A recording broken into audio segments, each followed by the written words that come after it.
Hello, just reading from the opening of The Journey of Water.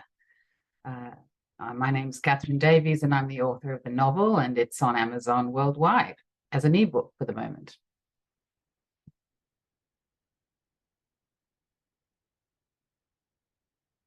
Under whispering rain, the old capital stretched out its veins to the sky. Centuries of toil lay beneath the stone and towers. London, a refuge for which millions had risked drowning to reach, no longer held the attention of Eleanor Lees. She stood alone at the giant sliding door, watching pearls of water forming on the glass. The wall-to-wall view of the city dominated the apartment.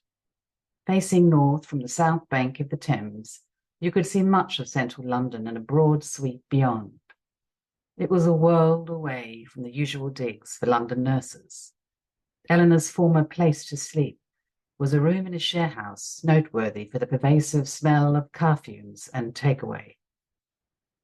At 37, with few possessions and a long way from home, Eleanor was, to anyone else she knew, most fortunate. Her liaison with a wealthy trader, the grand finale of a series of attempts to find enduring love. But fortunate she did not feel. She had her easy days. Thanks to years in nursing and its many routines, she kept it together and largely concealed her true state to almost everybody, including herself. Her boyfriend was absent.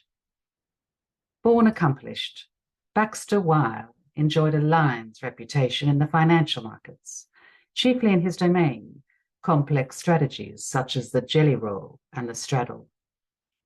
His stripe of bank eschewed empathic types like Eleanor, other than when their presence was required for a poignant perfidy of philanthropic marketing.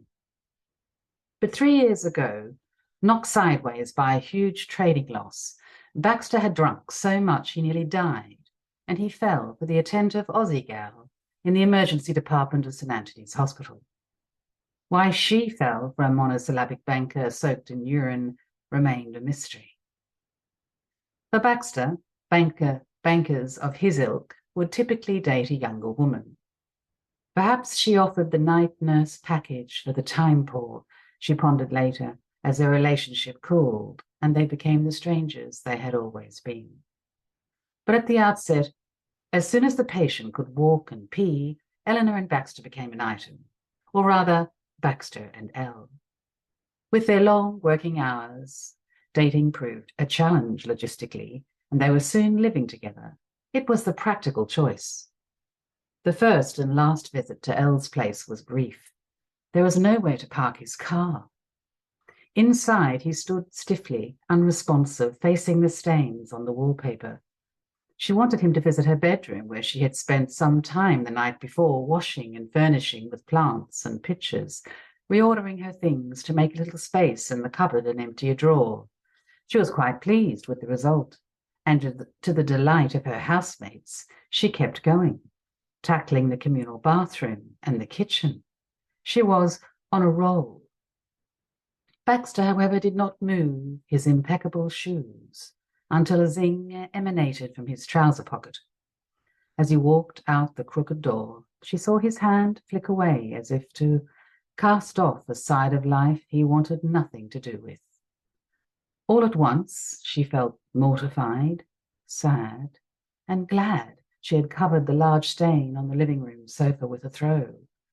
She understood his reaction and followed in his wake.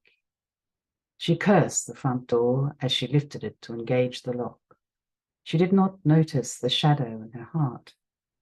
She was relieved to escape the dump where she lived and the hordes of traffic passing its door. She was excited to find the giant fishbowl had become her new home.